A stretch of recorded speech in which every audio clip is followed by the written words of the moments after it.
Aê! Agora sim, pô. Agora sim, eu estava com medo, Adilson. Outro dia aconteceu isso comigo. Eu botei muita gente, eu cliquei sem ler, aí entrou Uhum. gente para dividir tela com a gente. Não pode. Obrigado, Não, Leonardo. sem Deu problema. certo sim. Oi, Tiago.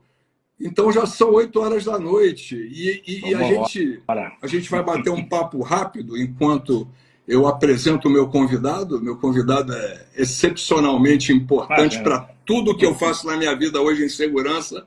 Adilson Monteiro é uma referência. Então, o Imagina. Os pessoal está amigos. entrando. O pessoal está entrando. E olha, Juliana Bley, você é um homem muito importante. Não, Obrigado, Juliana, da tua visita. eu consegui fazer assim, um terrorismo. Assim, não mando mais pão de queijo para ela, se ela não entrar. Legal demais. Deixa eu aumentar meu volume aqui para te ouvir. Vou botar você com volume bacana. Camila entrou também. Então, pessoal, eu estou recebendo hoje, e aí, obviamente, eu estou numa live, então vai ser gravado, por favor, atendendo a Lei Geral de Proteção de Dados, informo que está sendo gravado esse encontro meu com a Adilson. Deixa eu dar uma ajeitada aqui na câmera. E, sem mais delongas, o Sebastião entrou. Pô, olha, hoje vai ser daqueles dias. Que Então, deixa eu responsa, hein? apresentar. Fala, pode falar, Adilson. Que responsa, hein? Cara, pô, você vê, é muita Paulo Índio do Brasil, meu irmão tá entrando aí, tem muita gente boa, então eu vou devagarzinho, o Bardal da Siemens, que trabalha comigo no projeto, ele é da tua época, viu? Porque ele falou que é da primeira turma de segurança do trabalho. Ah, então Muito tá bom. bom. Muito Então bom deixa eu mesmo. falar, pessoal, o meu convidado hoje, vocês já estão vendo quem é, palestrante internacional. E ó, eu tomei nota em algum cantinho aqui, que inclusive ele vai palestrar no EHS de Berlim esse ano, é verdade isso? Eu acho. Não, na verdade, eu não vou conseguir, em função de condições aí de agenda da empresa, etc. Mas não faltará oportunidades, com Ah, eu, certeza. eu sou doido para ser convidado para um trem desse, Edilson. Então vamos lá, escritor, professor, influenciador digital, consultor e auditor de segurança, saúde e meio ambiente. Experiência de 25 anos atuando como executivo de EHS em empresas multinacionais do ramo químico, petroquímico, automobilístico, autopeças, logístico, telecomunicações, metroferroviário.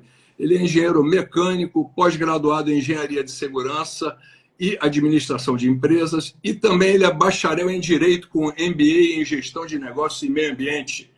Para quem não acompanha o Adilson, eu vou dar mais um detalhezinho. Ele é especialista em Design for Safety e em HOP, Desempenho Humano e Organizacional. Seja muito bem-vindo, Adilson. Então, Muito eu, obrigado, eu, amigo. eu já apresentei o que o LinkedIn me entregou e o que eu tentei lembrar aqui de cabeça. Conta um pouco para mim, Adilson, da tua história. Se apresenta porque... Oi, Guilherme, está entrando muita gente, eu não vou cumprimentar todo mundo, mas hoje vai ser uma daquelas lives poderosas. Obrigado, Jean, por ter vindo. Agora, Adilson, é contigo, meu irmão. Se Não, apresenta para o pessoal. primeiro de tudo, é uma honra estar aqui com você, aí, e também com todos esses amigos e amigas queridos que a gente tem tantas trocas, sempre que trazem pensamentos e formas de encarar o mundo da saúde, da segurança, muitas vezes de forma leve, né, já que é um assunto que em muitas empresas é ainda tido como uma obrigação, um peso organizacional, né? Eu sempre praticamente isso no meu currículo. Eu comecei a minha vida na manutenção.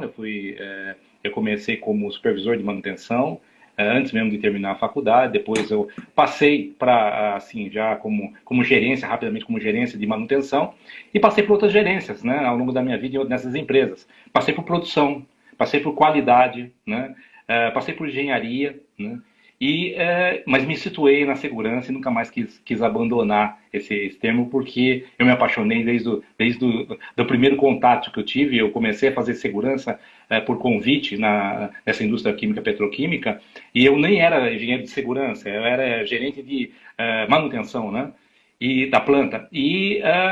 Porque eu usava muitas regras de segurança e era um cara bastante seguidor das regras e bastante temente às condições de segurança da minha equipe, etc.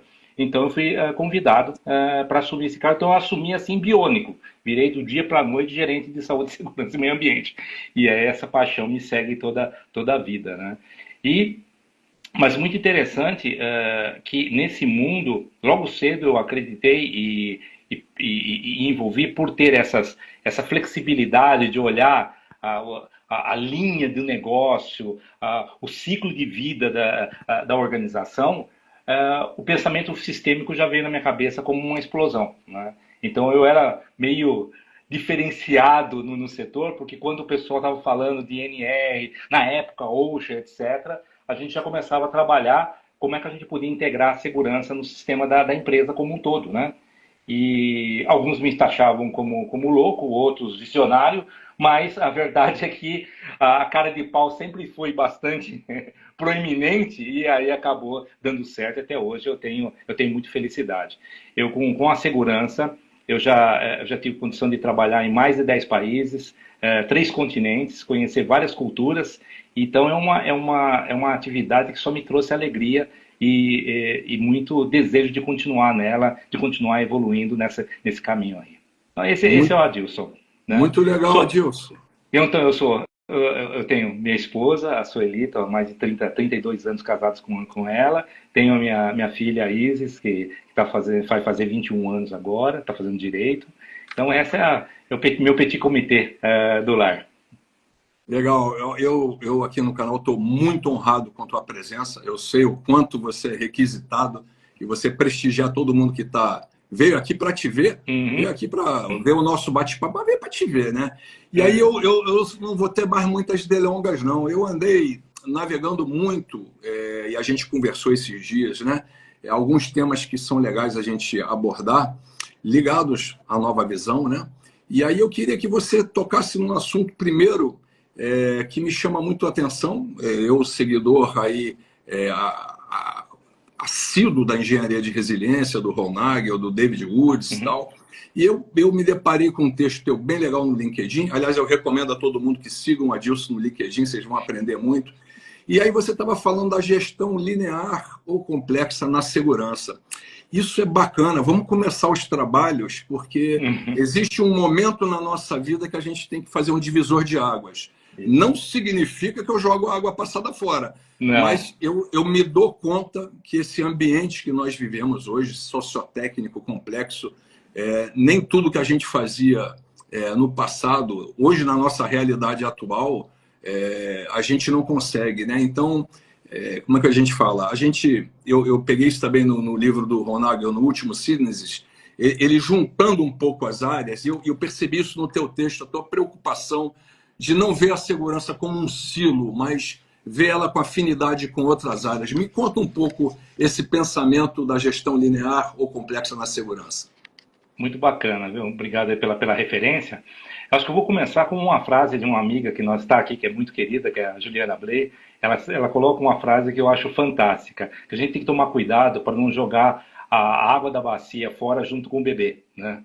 Então, porque eu vejo que a segurança é uma construção contínua, né? Nós não podemos mais fazer da segurança somente a questão de seguir normas, porque a gente acaba criando um mundo único.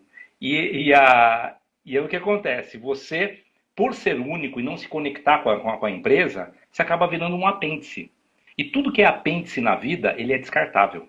Ou é suportado, né? Você vira como se fosse uma verruga. Você olha aquilo lá, você pode até gostar dela, mas de repente, se a mãe não estiver lá, para você tanto faz. E é o medo de muitos profissionais, né? Que de repente a NR4 caia e não tenha mais a proteção da legislação sobre o engenheiro de segurança, sobre o técnico, sobre o auxiliar de enfermagem, enfermeiro ou até o médico do trabalho. Então eu acho que é um mundo muito pequeno ficar olhando só a regra. Ela é necessária? Ela é necessária, porque esse mundo vai continuar existindo.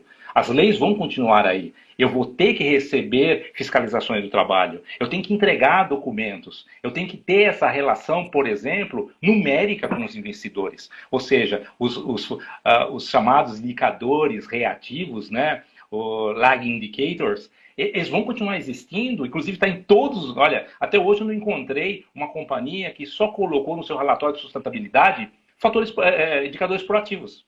Ele já começa porque essa é a linguagem que, infelizmente, a segurança, ao longo desde quando nasceu, lá nos anos 30, né, quando começou os primeiros estudos do Heinrich, é número e é a apresentação dos números. Então a gente vai levar algumas décadas para mudar isso.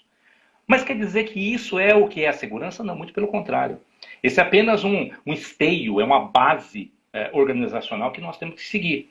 Mas nós temos uma outra área da empresa que a gente pode ocupar e ocupar com muito brilho, com muito desempenho, que é a parte estratégica. Então é a parte complexa. Porque a linear eu consigo transformar tudo em hora em hora, número de acidentes. Eu estou dizendo, contando uma história que já passou, mas eu não estou olhando para a brisa lá na frente e vendo o buraco que está vindo. Então, o pensamento complexo, ele começa a sair fora do carro e fala, pô, eu quero saber como é que está a estrada até o final dela, para ver quantas curvas eu tenho que fazer, quantos buracos eu vou ter que desviar. E se algum eu não tenho como desviar, como é que eu vou acertar a minha velocidade para que eu não quebre o carro ali naquele momento. Então, essa saída dessa visão linear, pequena, para uma visão maior, é justamente essa questão da complexidade. Ou seja, como é que eu consigo trazer essa complexidade dentro da minha gestão sem me assustar com ela, né? Eu vi inclusive no nosso curso a gente comenta isso, né? Tem um momento que você sabe que você vai da figura A para a figura B, você pega o teu mapa, mas tem o caminho todo, né? Vamos observar a paisagem, vamos parar no posto de gasolina para conversar com o frentista, né? Vamos chegar na cidadezinha, vamos andar devagar, vamos aproveitar a viagem. E é isso que falta um pouco na segurança, eu concordo totalmente contigo. Hoje, mais cedo, a gente falava, e você fez uma analogia assim, que eu fiquei assim, caído. A gente começou a falar de segurança e estava falando com Einstein. E fala, pô, eu vou falar sobre o Einstein? Mas, pô, por que eu vou falar? Porque o Adilson comentou comigo, assim, que ele enxerga, né, a nossa realidade, ela causando perturbação. Aí eu queria que você discorresse um pouco sobre isso, que eu achei fascinante, Adilson. Perfeito. Na verdade, quando a gente começa a pensar em sistemas, né, você consegue pensar sistema único, né, e um sistema conectado a outros sistemas. Então, na verdade, você está falando de diversos sistemas conectados. Isso traz, para quem gosta de biologia, traz a questão do tecido, né, do tecido celular. Uma célula se comunica com a outra e essa comunicação é que mantém o tecido vivo, né? Para quem gosta de física, estão falando então de tecido mesmo, de tramas, cada trama tem a sua célula e ela dá a resistência. Então você imagina o seguinte, o Einstein, quando ele falou da teoria da relatividade, ele criou essa figura, por exemplo, de um tecido, tempo-espaço, onde você coloca uma massa pesada e ela deforma esse tecido de tal forma que gera uma consequência em tudo que está em volta, né? Então, da mesma forma, eu gosto muito dessa analogia, é isso que eu tenho hoje muito pensado, estudado e até conversado nas organizações, que na verdade a célula, função segurança, é como se fosse uma membrana, ela troca e recebe informações. E ela, por trocar e receber informações, ela influencia o ambiente, chamado tecido organizacional, né? e a estrutura organizacional, e ao mesmo tempo ela sofre as consequências. Então, para que nós possamos ter isso muito claro dentro da nossa gestão, a gente precisa conhecer as outras células. Porque uma perturbação numa célula financeira, por exemplo, que vai cortar custos, a gente conversou hoje de manhã, poxa, se eu estou sabendo que a empresa está com dificuldades de fluxo de caixa, cara, ele vai cortar alguma coisa. O que ele vai começar a cortar? Treinamento. A primeira coisa que faz uma empresa é cortar treinamento. Segunda coisa que vai cortar, fornecedores. Pagamento de fornecedores. Em vez de ser 30 dias, vou mandar para 120. Ou senão eu vou dar uma segurada. Isso aí não vai poder fugir mesmo. E aí, de repente, começa fornecedores como, por exemplo, manutenção preventiva. Não vou fazer manutenção preventiva agora. Cara, como é que eu posso ver esse buraco na frente, trazendo a analogia lá, como foi colocado aqui, do retrovisor e do para-brisa, né? Isso.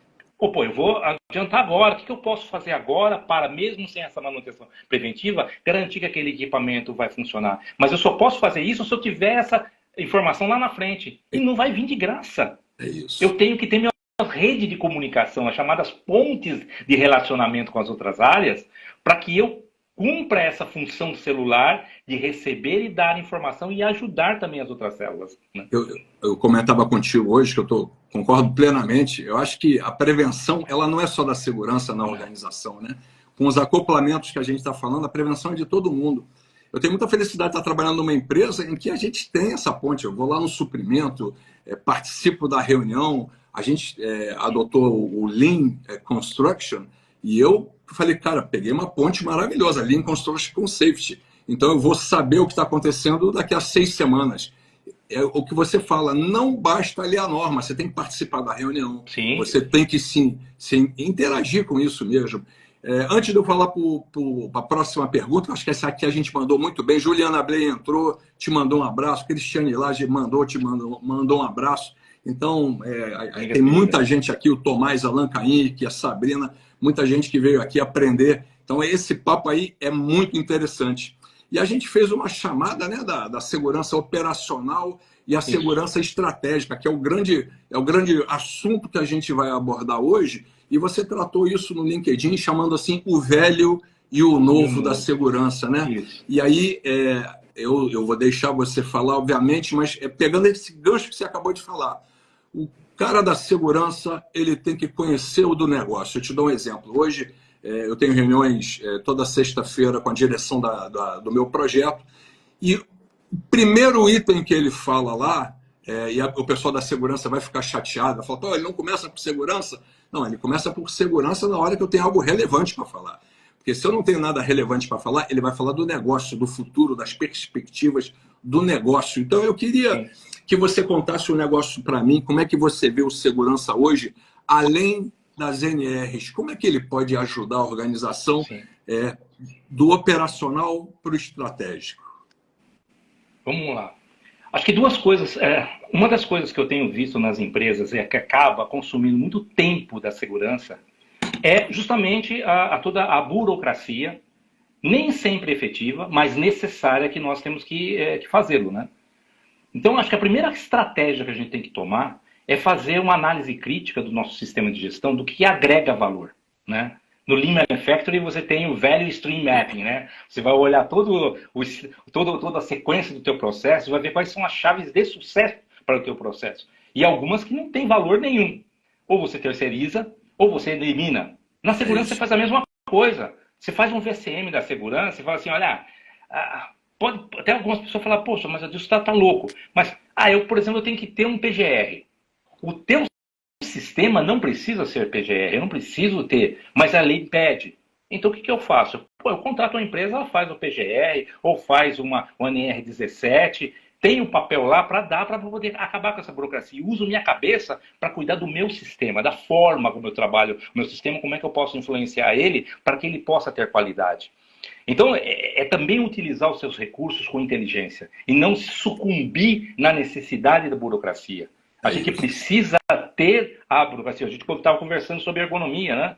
Numa empresa que eu fiz, eu coloquei uma ergonomista para só ficar andando na fábrica. Qual era o trabalho dela? Andar e conversar com as pessoas. Isso. Ela não trabalhava no NR17, porque os projetos que ela trazia ouvindo as pessoas era tão fantástico e trazia coisas que a empresa ganhava muito. A gente chegou a ter projetos de economia de centenas de horas de trabalho por um dispositivo que foi criado entre elas junto com um grupo de pessoas. Eu não precisei colocar a mão só, ordenei engenharia, transferi a forma de falar com a engenharia, com a diretoria, etc. E melhoramos a curva de produtividade da empresa. E os funcionários ficaram muito felizes porque viram a ideia deles tendo adequado. Então não é simplesmente dar a ideia. Esse também é outra coisa que eu vejo. Não é simplesmente envolver as pessoas. Porque se você envolve as pessoas, você cria automaticamente uma coisa chamada expectativa.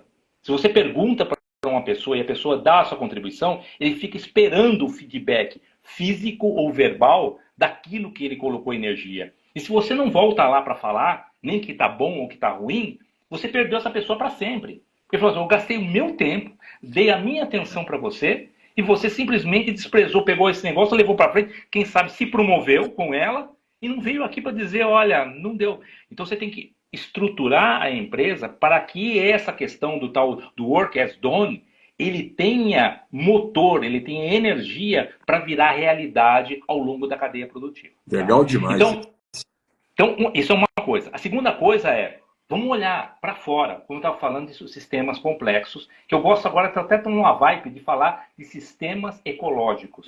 Vamos chegar lá. A gente não está falando mais de empresa, nós estamos falando do mundo. Quer dizer, a mudança climática está mudando a segurança, por incrível que pareça, né? Então, para você ter uma ideia, olhando isso, na parte prática, isso está muito teoria. Acabou de sair uma nota da CNI, né, a Confederação Nacional de Indústria, dizendo que o parque industrial brasileiro está com 38% das máquinas da década de 80 e 90. E para o país poder aumentar a sua competitividade e a sua produtividade, ele precisa entrar numa renovação do parque industrial. Opa, olha o para-brisa, olha a oportunidade lá na frente que eu posso cortar caminho. E agora é hora de eu começar a falar, pô, vou entrar nessa. Agora a empresa vai começar a ter, e mais, o governo entra e fala, o BNDES vai financiar a troca de máquinas. Pô, é agora. Então o empresariado já está louco, falou, olha, eu quero agora melhorar minha empresa. E eu vou esperar a máquina estar em cima do caminhão, na portaria, para começar a fazer análise de risco e ver quais são os problemas que eu tenho que modificar no PGR e fazer checklist e coisa do tipo. Você está atrasado, velho. Você já está morto antes de nascer. Você tem que estar lá nesse momento da decisão. Eu acho que você está tocando no ponto certo. Nós temos que ajudar os outros departamentos. Sim. E a gente tem que pesquisar juntos soluções integradas que visem a produtividade da empresa, porque no final das contas não é filantropia, ela está ali para dar um retorno para o acionista. Então o pessoal não gosta, o pessoal fala, pô, vocês estão falando de segurança, estão falando do dono da empresa, amigo, sem o dono da empresa não tem trabalho para você. Então tem uma sacada muito boa, a empresa que eu trabalho ela tem esse viés mesmo de inovação, de falar com o trabalhador. Eu dei um exemplo outro dia aqui, a gente estava num Gemba Walk, né? Aí eu abordei um pessoal que estava lá na armação, e tinha um que estava com a torquês dele rapidinho, cuidando lá de amarrar lá a ferragem da laje que a gente ia fazer, e o outro com mais dificuldade. Aí você bate o olho naquilo, tem alguma coisa acontecendo, deixa eu perguntar. Eu falei, essa torquês tua é importada? Ele abriu um sorriso assim, falou, é alemã. Eu falei, legal. Aí eu fui lá no outro, esse aqui é o material que a gente está te dando. Ele, essa aqui não é boa, boa é do meu colega. Eu falei, pô, então, peraí. Então a história, eu tenho que conversar com o pessoal do suprimento para ele comprar a boa. Porque a boa eu vou produzir muito mais. Sim, eu gasto um pouquinho mais comprando. Gasta 3 vezes mais.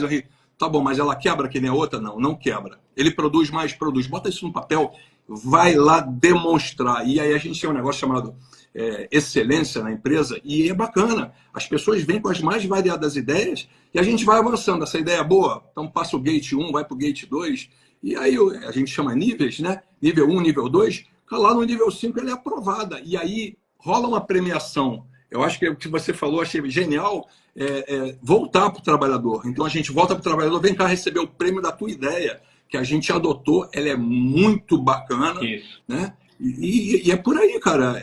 E eu acho que nisso tudo que você falou, eu acho que tem uma abertura para a gente atacar logo de cara o que você defende hoje como especialista, que é o Design for Safety, né? O Tomás está colocando, isso é design na veia. Pô, é isso aí.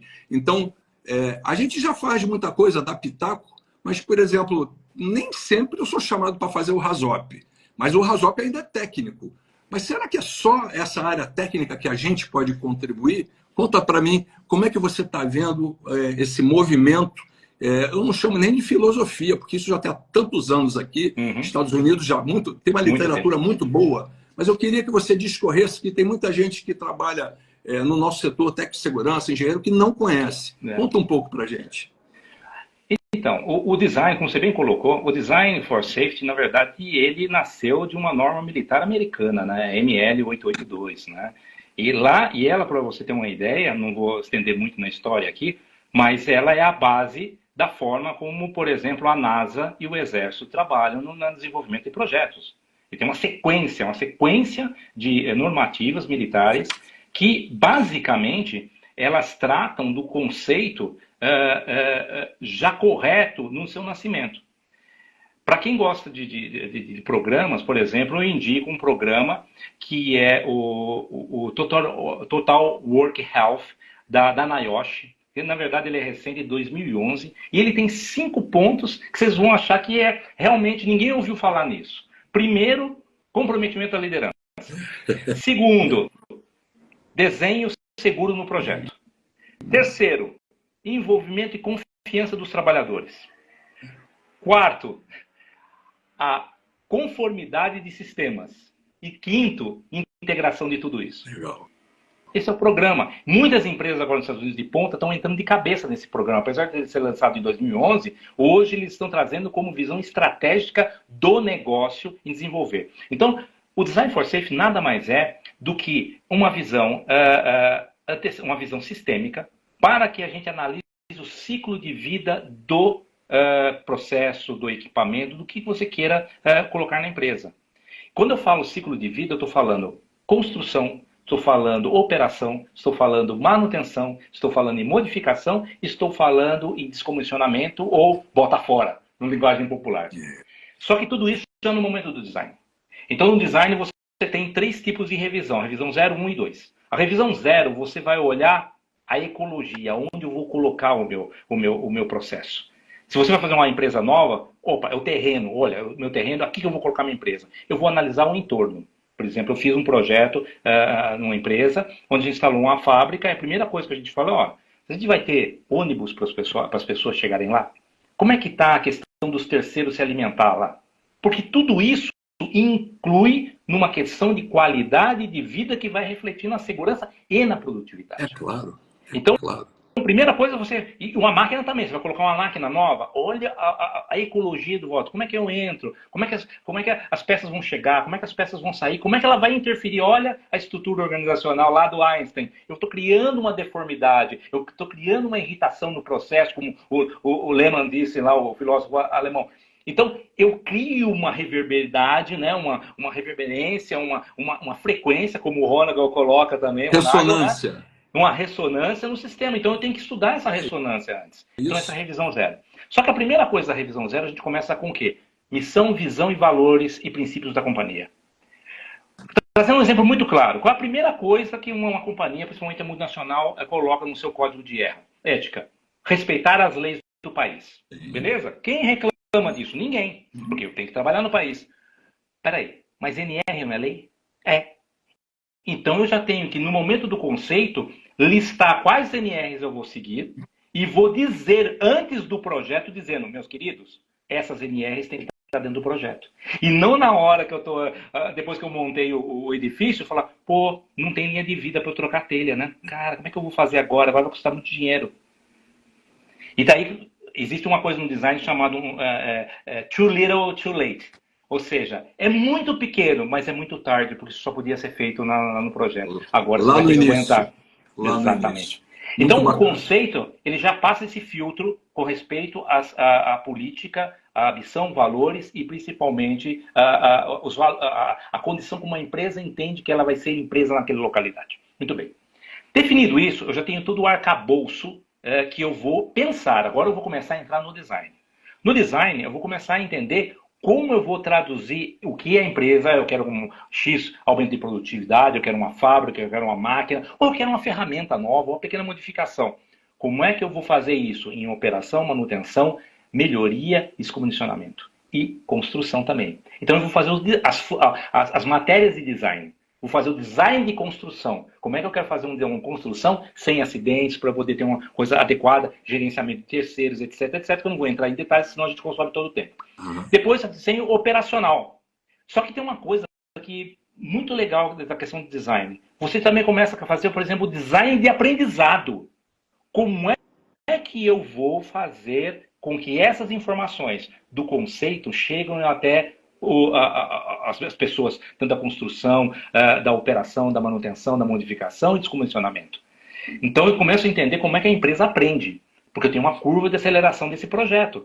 E como é que eu passo essa informação? Aí eu vou usar, como aprendi aí com a Juliana, com a Karen Koski, e tantos outros, eu vou falar vou ter alguma coisa de pedagogia, vou ter alguma coisa de andragogia, vou ter alguma coisa de otagogia. Eu faço um caminho de educação. Depois eu vou fazer também da manutenção, é a hora que eu chamo a manutenção para trabalhar no projeto. Olha só, então quer dizer, nesse momento de design, eu estou juntando todas as minhas cabeças da companhia que vão trabalhar até o final do ciclo de vida desse projeto. É isso. Início, meio e fim. Só que não tem é só fim. uma coisa, Henrique, é fantástico.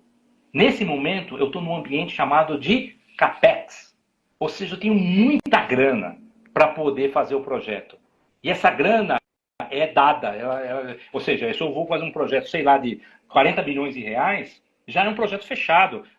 Eles vão reclamar se você aumentar, porque você não planejou. Mas se você já tem no conceito, você já começa a desenhar o budget, você não vai faltar dinheiro. Se você está na mesa na hora do bid, da oferta, se você participou, você vai fazer a diferença, você está certíssimo, né? Não tem.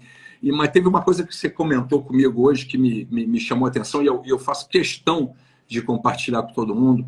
É que, ok, a segurança entendida como um sistema sociotécnico, a gente entende, né? É complexo. Mas você trouxe essa vertente que eu acho que falta muito para a segurança, que é a vertente econômica, né? Então a gente domina o lado técnico, tem o lado social, obviamente, que tem ser humano montando, construindo, participando. Então a gente conseguiu os fatores humanos, né, levar isso em conta, mas tem ficado para trás a parte da segurança do sistema complexo e econômico, né? E aí Exatamente. Você falou muito da complexidade ecológica, né? Do Edgar Morin, né? E eu acho que a gente precisa entender mesmo que tem muita interação mútua acontecendo na organização, né? E o resultado, Exatamente. A resposta dessa interação, às vezes ela é positiva e às vezes ela não é negativa, né? A resposta. Então a gente tem que estar enxergando como é que emerge isso e afeta a estrutura do sistema, o tipo de interação, a dinâmica, os padrões. Então eu queria que você falasse um pouco essas redes que você chamou de interdependentes, né?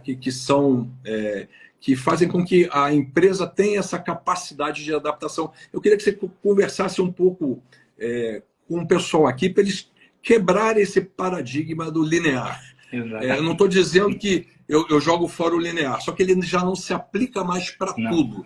Parcialmente, na técnica, ele se aplica. Você Sim. vai para o social, você já tem um problema, mas quando você começa a ver a interação, nada funciona. Então, eu queria que você discorresse um pouco sobre essa complexidade ecológica, que isso me fascinou, e até você me deu uma literatura que eu já fui atrás. Eu acho que é isso. A gente está aqui para cada vez mais aprender, e você está indo além do que eu estava tratando. Eu estava tratando da segurança, a resiliência como tal, e você já foi. O ecológico segue um pouco a linha do Rasmussen, tá? Eu estou englobando tudo, o sistema, a organização, o governo. Conta um pouco para a gente.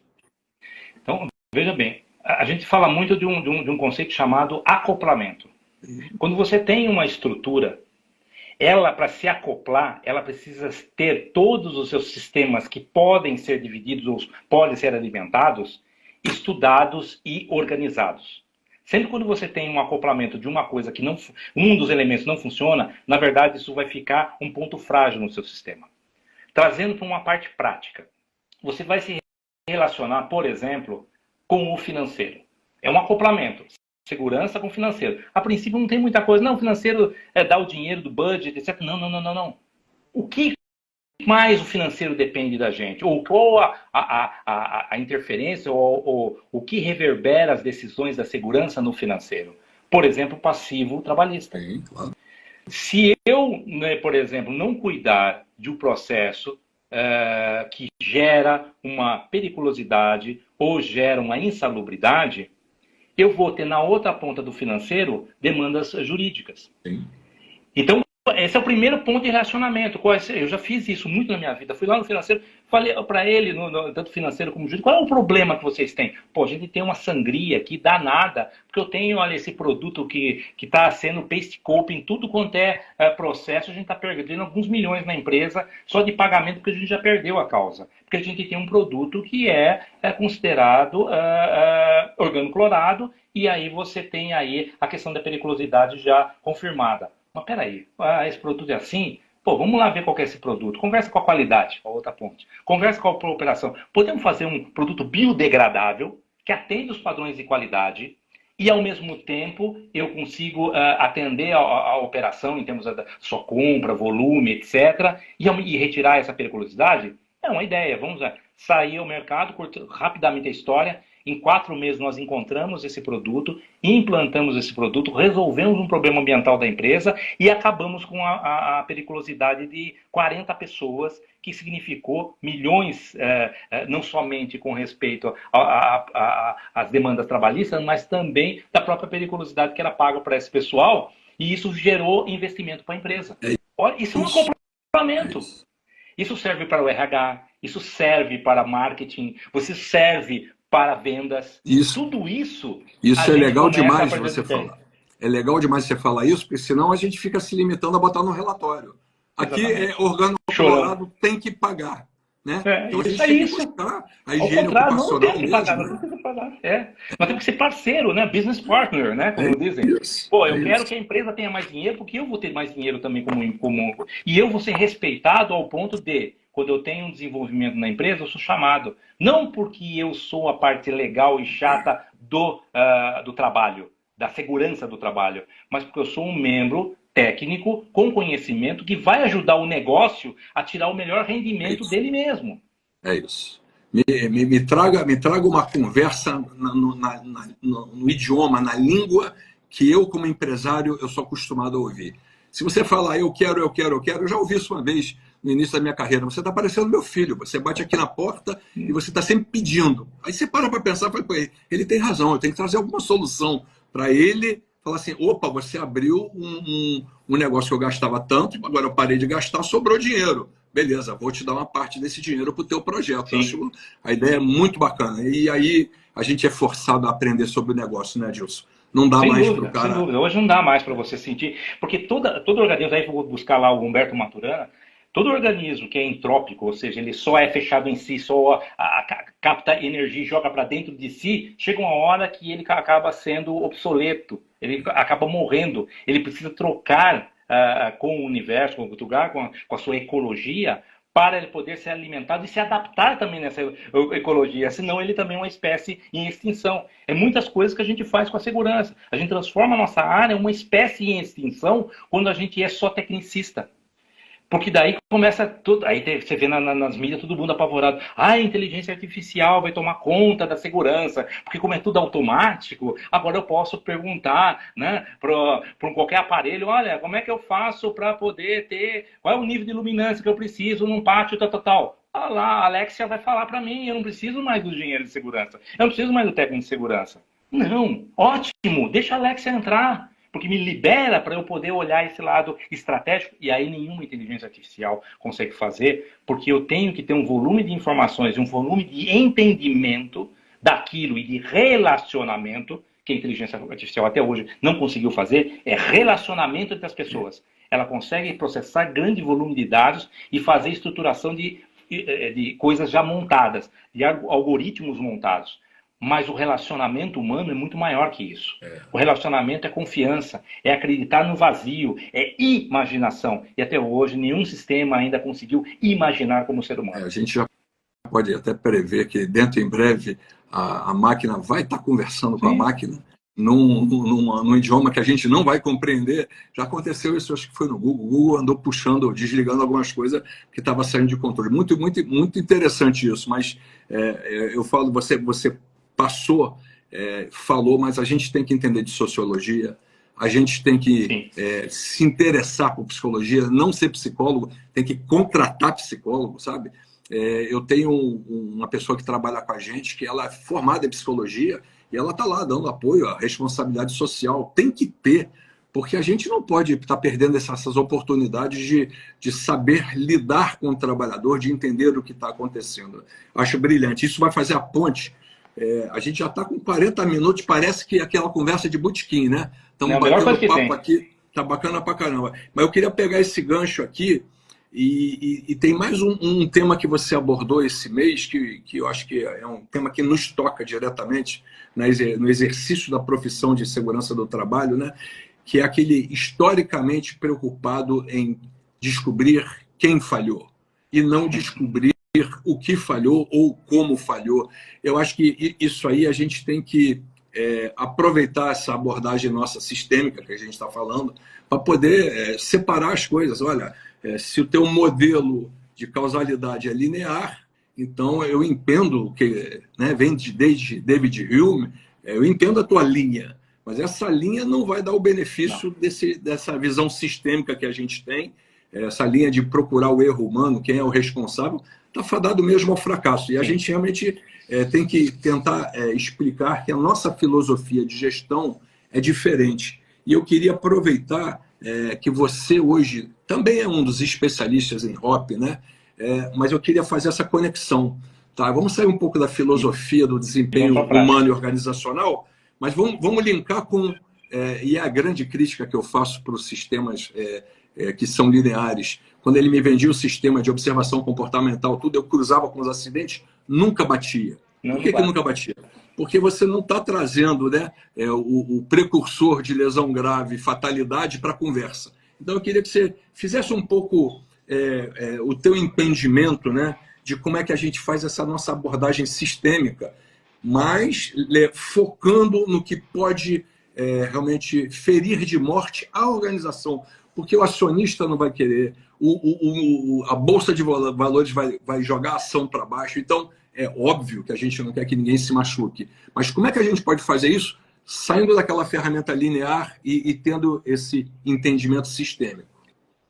Vamos lá. Então, vamos começar com um exemplo prático, né? Eu acho que a questão do HOP, os dois primeiros princípios, o erro é humano, né? O erro é parte do humano, né?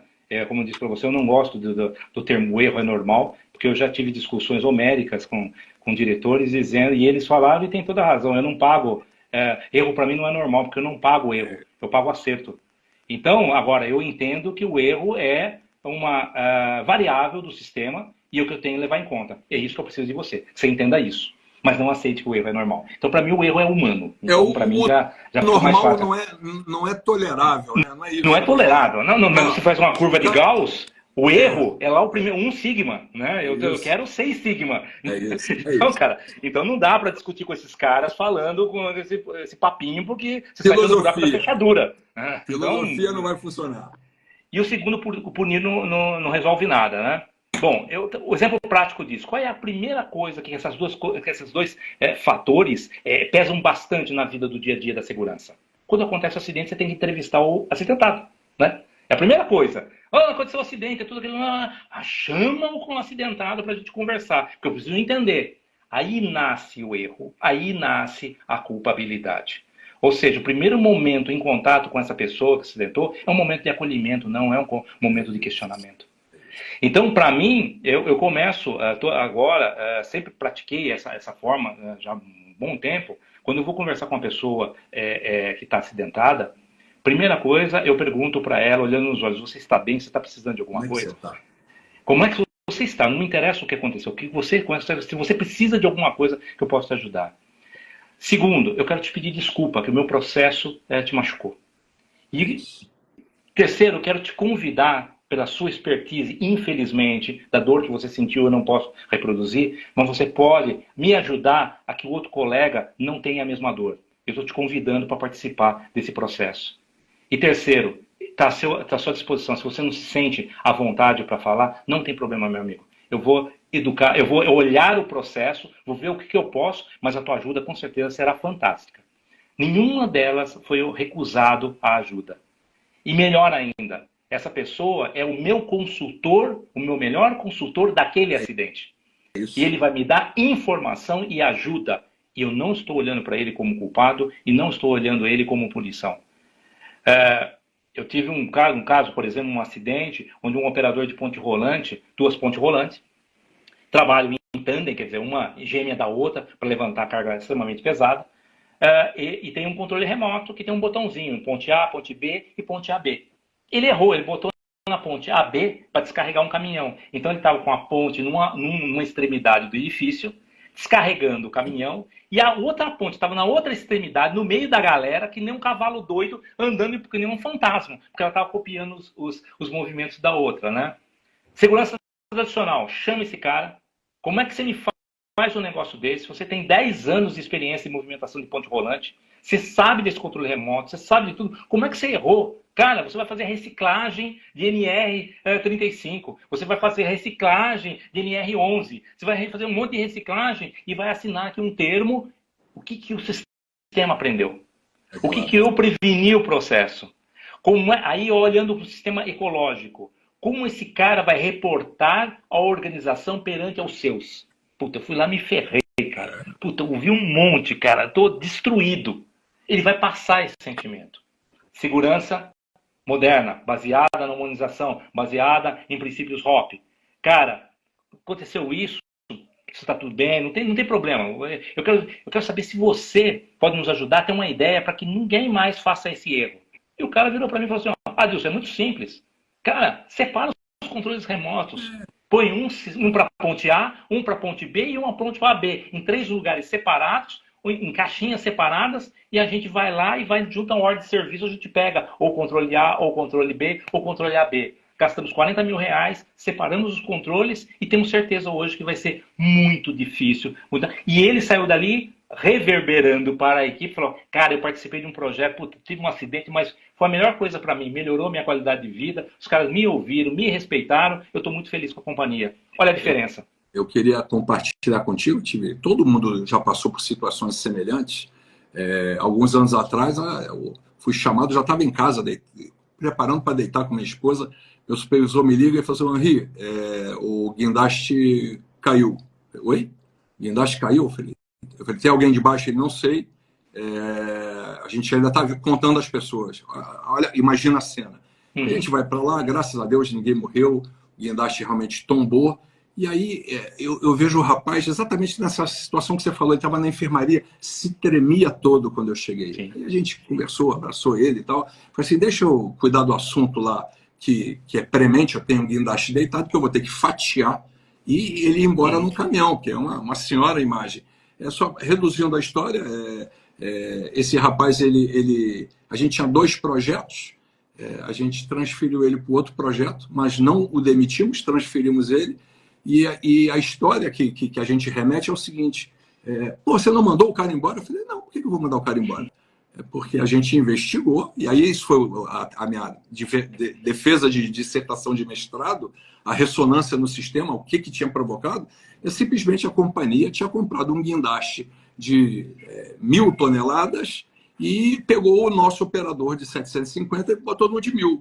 E ficou faltando o cara, pô, então o garoto que estava no 75 toneladas, eu preciso de um outro operador. Foram lá no leilão, pegaram um menino que sobre guindaste, sobre pneu, botaram ele na máquina, ele recolheu a patola para passar um guindaste, não botou no lugar, tombou.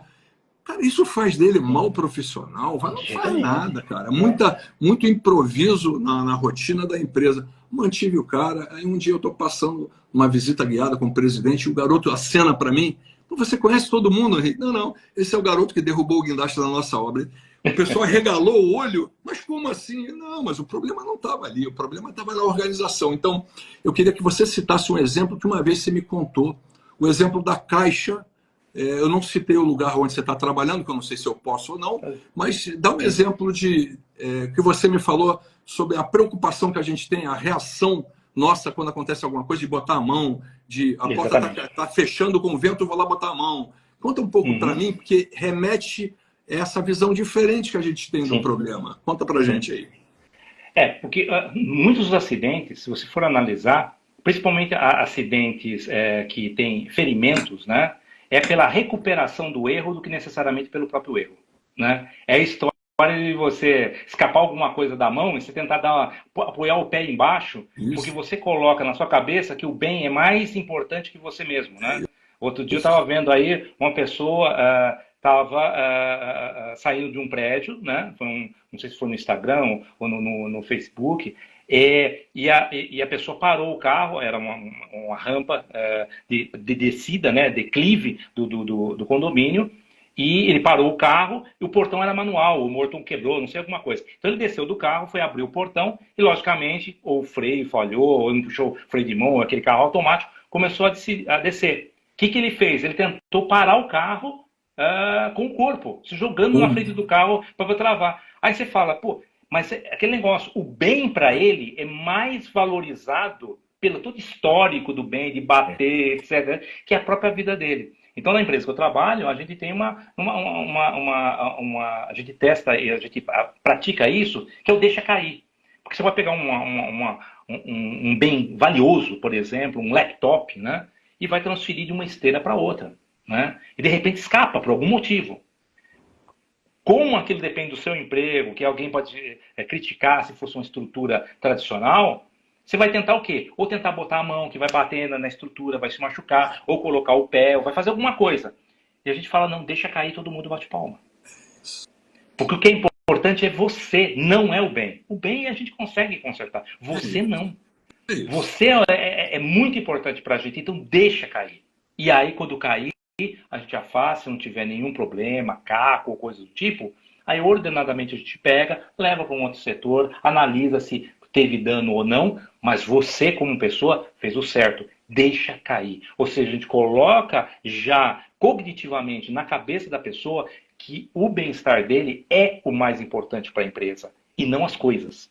E você vê que é interessante, é contraintuitivo pra caramba. O pessoal da empresa, como é que é? Você vai deixar cair? Cara, a gente está preocupado com a tua saúde. Se você prensar a tua mão, esmagar a tua mão, a gente teve um acidente recentemente aí, em outro projeto nosso, deu fratura na mão, porque a pessoa vai lá, ela tenta segurar com a mão o que tá em movimento, vai acabar quebrando, não tem jeito. Deixa bater, depois a gente vê qual é o dano ao equipamento. Ok. Adilson, é fundamental esse ponto que você trouxe, que vai contra praticamente tudo que a gente foi criado desde pequeno. Sim, né? sim. Desde pequeno. Não pode quebrar o vidro, não pode. Como a liderança é importante. Eu muito tempo, mais de 10 anos, comandei bombeiros profissionais, de combate, realmente de emergências de grande porte, etc. E uma das emergências que eu combatei nas empresas era o fogo de uma subestação. Né? A subestação entrou em curto e começou a pegar fogo. Pô, é uma subestação da empresa, quer dizer, vai muito tempo a empresa ficar parada. Mas, dado as descargas que estavam acontecendo lá, os arcos voltaicos abertos, a gente chegou, e lógico, o pessoal afoito, vamos entrar para dentro. Não vai entrar. Enquanto tiver arco abrindo, você imagina o seguinte, que um arco é mais de 3.000 graus. Em cima de uma tela metálica, vai derreter a tela metálica. E quando ele abrir de novo, essa tela metálica vai expulsar uma gota de aço derretido que vai atravessar teu corpo. Você é mais importante, deixa queimar. A hora que parar tudo, ou cortar o linhão, aí nós vamos esperar, esfriar, porque o que dá para fazer, a gente já fez. É conter, esperar a coisa acontecer, não ter ninguém machucado e deixa as coisas acontecerem. E eu assumo toda a responsabilidade. É isso. Então, porque logicamente a gente enxerga as coisas materiais, porque todo mundo aqui rala muito para conseguir as coisas materiais. Mas aí mais importante é o que proporcionou as coisas materiais, que é o humano. Então a gente precisa ter essa recognição, inclusive nós como segurança, em relação aos trabalhadores, mesmo na questão do erro, voltando do ROP ou da punição, e falar, olha, ele é importante, eu sirvo a ele, não ele me serve no cumprimento de normas. E aí eu consigo fazer essa transição muito mais facilmente. A Juliana Bley está colocando aqui, tentar pegar é reação irracional, automática. Ela fala, né, do cérebro reptiliano mesmo. Exatamente. Né? Comenta assim, quando você autoriza e sinaliza com o aplauso, vai para o cognitivo. Sai do reagir para o escolher. E aí eu linko com a história do Todd Conklin, né? Ou você pune, ou você aprende. Não dá para fazer os dois. Então a gente vai procurar conversar mais com os psicólogos, a gente vai procurar conversar com gente fora da nossa área para desconstruir o que vem com a gente ao longo dos anos. Eu acho fundamental. Eu vou falar assim, eu tenho uma felicidade muito grande no nosso setor, trabalho com mulheres, trabalho com diversidade, inclusão, tudo que você pode imaginar do nosso SMS tem. E eu acho isso tremendo. Até vou falar assim, a gente está se encaminhando para o final da live, a Ana Cristina vai vir falar com a gente aqui, porque está na hora de a gente trazer mais mulheres para falar. Pô, está sendo prestigiado. A Elaine Mello é minha gerente corporativa, minha chefe corporativa está aqui prestigiando, mas a Cristiane Lage está aqui. Eu estou vendo com, cara, uma alegria assim, incomum, psicólogo falando sobre segurança. Não preciso. O Ronagel é psicólogo, o Sidney Decker é psicólogo, mas a gente quer fazer torcer nariz para o psicólogo. Então eu queria que você contasse, eu não quero acabar numa nota ruim, mas eu queria que você levantasse um alerta que a gente bateu o papo hoje sobre os neófitos, né? Uma coisa que te incomoda e a gente queria que o pessoal mudasse a direção, mudasse o enfoque. Isso eu queria que você falasse e depois eu deixo você fazer teu encerramento. Mas esse ponto é importante. Eu não quero acabar numa nota ruim, mas a gente tem que levantar a bandeira e falar, gente, para com essa solução, que essa solução já demonstrou não ser boa. Como disse, né, no começo, acho que a gente tem que fazer pensamento sistêmico. Na verdade, eu faço a minha culpa dizendo que eu era ignorante nessas áreas que hoje a gente trabalha e é tão necessária, como a psicologia, como a sociologia, antropologia. Na verdade, já era necessário, já fazia parte da nossa área, só que a gente era cego como engenheiro, olhando tudo número, e tudo funciona no mundo cartesiano, no mundo previsível. E o mundo complexo derruba isso nas primeiras duas linhas de análise, você não consegue mais fazer. Então, na verdade, eu sucumbi a essa ignorância, né? E hoje eu procuro aprender mais e poder, aí sim, ver sentido nisso tudo, né? Ver sentido na vida laboral e também na vida social, porque a empresa é um sistema sociotécnico complexo, né? E econômico, né? Porque a economia ela pode vir além da companhia, né? E aí, quando você coloca o humano no meio, você precisa ter a dimensão ecológica do humano, né? Você tem que dar a liberdade para dizer a uma pessoa, olha, hoje eu não estou bom. E ele não quer falar porque ele não está bom, está tudo certo. Isso é importante, porque você abriu um caminho e você só coloca do lado dele e fala, ó, se precisou, eu estou aqui. O que você quer fazer? Não, hoje eu vou só ficar aqui no meu cantinho, certo? Beleza. Ó, se quiser falar, eu estou aqui, não tem problema nenhum. Porque ali você cria um relacionamento que é muito maior do que simplesmente o hierárquico. Você teve a conexão, você teve um acoplamento humano. E aí você consegue grandes coisas na empresa e também no seu time.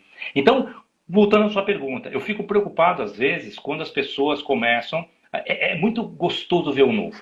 O novo é uma roupa nova, é um aparelho eletrônico novo, é uma coisa que te renova como pessoa. Psicologicamente você se sente renovado quando você também está perto do novo. Porém, olhando, por exemplo, teóricos como o Bloom, de ecologia, não existe saltos na natureza. A gente tem uma evolução. E aí você tem um problema que é o seguinte, eu não vivi essa evolução. Então, o que eu posso fazer como entrante na segurança? Estudar, entender e ser aberto a todas as vertentes. Porque se eu não aceitar essa evolução, eu vou para um segundo caminho chamado revolução. Quer dizer que eu nego tudo para trás, começo uma teoria nova, que é daqui para frente, então automaticamente eu sou especialista daqui para frente. Não me fale do passado, eu não quero ouvir do passado. Mas a gente tem, né?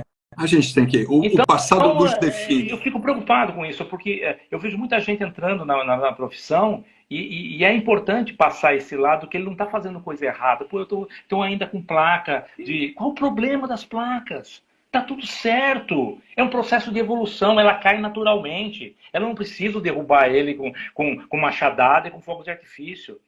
Eu tenho 0 acidente, porque beleza, é uma filosofia. Não tem problema ter 0 acidente como filosofia dentro da empresa. É mais ou menos, eu faço a comparação. Eu e você, o que nós queremos? Felicidade da nossa família e dos nossos amigos. A gente consegue fazer essa felicidade imediatamente? Não. É um desejo, eu trabalho para isso. O zero também é a mesma coisa, está lá na frente, é o horizonte. Eu quero esse zero, eu vou trabalhar cada dia para chegar mais perto. Mas pode ser que seja um arco-íris, que eu nunca chegue no pote de ouro, mas eu acredito no arco-íris. Então é importante aceitar isso, porque é a forma que a gente consegue comunicar com as outras pessoas. Quando eu combato isso, as pessoas falam: caramba, esse cara está querendo destruir tudo que a gente já está trabalhando há tanto tempo. Então nós vamos agregar e não desagregar. Então eu vou somar o que eu tenho de novo ao que já anda e automaticamente acaba caindo aquilo que não faz mais sentido. E as pessoas derrubam aquilo que não faz sentido, não você. Você só é o facilitador, você só é o influenciador. E você está ali para continuar ajudando. É nessa mensagem positiva que a gente está arrumando para 1 hora. Se vocês quiserem saber mais, eu vou deixar o Adilson se despedir antes de encerrar aqui. A gente tem um grupo no WhatsApp chamado Segurança e Resiliência. O Adilson está lá, tem muita gente boa. O Rock, que está aqui, está lá também. Cristiane Lage, que está aqui, está lá também.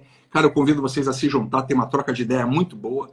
E se você quiser mergulhar mais ainda no assunto, a gente está oferecendo um curso de introdução à engenharia de resiliência, que o Adilson me honrou participando. O nosso amigo Sebastião está aí agradecendo, tem muita gente te parabenizando. Só para dizer para vocês que o assunto não termina aqui. Adilson, eu não tenho como te agradecer mais pelo que o conhecimento que você teve. Esse encontro está gravado, aí depois eu vou ver com o Adilson o que ele permite divulgar, o que ele não permite divulgar, porque é direito dele. Mas se ele permitir, eu subo no YouTube e vocês vão poder assistir. Adilson, muito obrigado. Eu queria as tuas últimas palavras, que eu não quero que derrubem a live sem a gente ter falado. A gente pode pensar em grupo de segurança de WhatsApp para convidar, pensar em vender curso, mas o mais importante é saber que você teve essa generosidade de contribuir. O Rock está aí mandando um abraço aí também. Por favor, Adilson, palavra com você. Ó, Juliana Bem te parabenizando, a Juliana Bley também. Foi um barato. José Luiz, obrigado também. Conta pra gente, Adilson, as tuas últimas palavras. Olha, primeiro de tudo, agradecer, né, essa oportunidade. Me sinto honrado e lisonjeado aí pela atenção sua, tanto dos amigos e das amigas que ficaram com a gente até agora, né? É muito, muito bacana isso. E eu finalizo dizendo o seguinte: a segurança não tem limite, não tem borda. Num sistema complexo, a célula ela é exigida e ela é expandida no sistema biológico ou mesmo no ecológico de acordo com a sua necessidade. Então, se você se predispõe a ajudar mais, você expande o seu relacionamento, né? Só para você ter uma ideia, essa semana eu estou trabalhando olhando cartografia de vento de uma instalação para decidir aonde vai colocar a biruta, onde vai ser o ponto de encontro. Por quê? Porque nós temos duas empresas do lado, olha a ecologia, uma petroquímica, uma de estocagem de combustível e outra de grãos. Então os dois a gente sabe que pode produzir fumaça. Então, olha o R0 funcionando. Pô, eu vou colocar a minha empresa ali. Pô, então nada melhor para eu já decidir em design aonde vai ser o ponto de encontro para nenhum desses caras tomarem fumaça na cara. Claro. Pode criar um acidente. Então, não tem limite. Não tem limite quando você pensa na prevenção. Quando você amplia o seu escopo, você sai fora desse âmbito só de norma e começa a falar o seguinte: eu quero bem-estar. Eu acho que a evolução da segurança e saúde no trabalho vai se transformar em bem-estar do trabalhador e da trabalhadora. E aí a gente vai conseguir trazer essa ecologia para dentro. Porque daí eu vou conseguir falar de condições psicossociais, nós estamos falando de relacionamento, nós estamos falando de liderança, nós estamos falando de humanização, nós estamos falando de integração da empresa no sistema ecológico como completo. Então, eu acho que essa é a trajetória. Nem todo mundo vai estar nessa vibe. Mas como a gente falou, a gente está em evolução. Então, qualquer estágio que tem, está ótimo. É 1% a cada dia. Se você melhorar 1% a cada dia, você tem no mínimo... 8% no ano. Exatamente. Nós estamos lá. Nós estamos ganhando lá os 365%. Se for no mês, tudo bem. Eu tenho 35% de aumento. Se for em semestre, eu tenho 2%, mas você está caminhando. O que importa é caminhar e não fazer saltos. É isso aí. A gente aqui, adotando o conceito de resiliência, não importa quantas vezes você vai cair, importa quantas vezes você vai levantar e perseguir o teu objetivo. Adilson, você foi muito feliz. Eu não estou aqui para falar que o acidente zero não pode ser meta de ninguém. É difícil, é o horizonte. Cada vez que eu vou em direção a ele se afasta. Mas eu não posso falar assim, não, na minha empresa não importa se tiver acidente. Opa, Opa, como é que eu vou... Não é sustentável. Esse bate-papo foi maravilhoso. Eu, de novo, agradeço a todo mundo que entrou. Entrou muita gente, eu não consigo ler. Edson Belfort está aí, Vinícius Luiz Costa está aí, Fabiane Barberi. Você deu o exemplo da... hoje eu estava falando com a Sabrina, que trabalha comigo, ela já parou uma garrafa caindo com o pé. Então ela vai rir, o Adilson me conhece? É mais comum do que a gente imagina. Então, se vocês estão interessados em saber o que a gente anda discutindo, essa visão diferente, alternativa, eu não gosto de falar de nova, porque tem coisa que vem desde os anos 60, né? A gente brinca, né? O Deming já falava, e o Deming também pegou essa fonte de alguém, né? Então, vamos voltar muito no tempo, são roupagens diferentes, mas é importante estar discutindo que vai além da norma regulamentadora. Ela continua importante? Continua importante, a gente vai cumprir com a legislação, mas não é só isso. Adilson, 9h04, eu estou mais do que encantado. Acho que é a live mais prazerosa. Eu tive lives muito boas, mas essa parecia um bate-papo, eu e você na mesa aí. E vamos ver se a gente amplia esse tipo de conversa, a gente cria uns fóruns especiais. É muita ideia boa que tem que ser divulgada. Adilson e pessoal, muito boa noite. Agradeço a todo mundo que veio. Vocês fazem a diferença. E, cara, eu vou ficar te devendo ad eterno, né, Adilson? Exatamente. Eu vou terminar com uma frase. A frase é a seguinte: não se pode mudar o ser humano, ou o contexto humano, mas você pode mudar o contexto onde o humano trabalha. É isso. Quem falou isso? Reason. Que às vezes é tão criticado, né? O Reason não sabe o queijo suíço. Não, ele não só falou o queijo suíço, não. Mas... Exatamente. E o nosso amigo Roque, que está aqui, fez um excelente trabalho sobre o trabalho do Reason também. Tomás, obrigado pela tua visita. Fefe Moda, obrigado também. Eu tenho que liberar o professor Adilson aí, que ele é um cara muito concorrido. Cristiane Lage, você honra a gente com a tua presença aqui. Sandro, um abraço. Obrigado a todos vocês e até a próxima live. Forte abraço. Obrigado.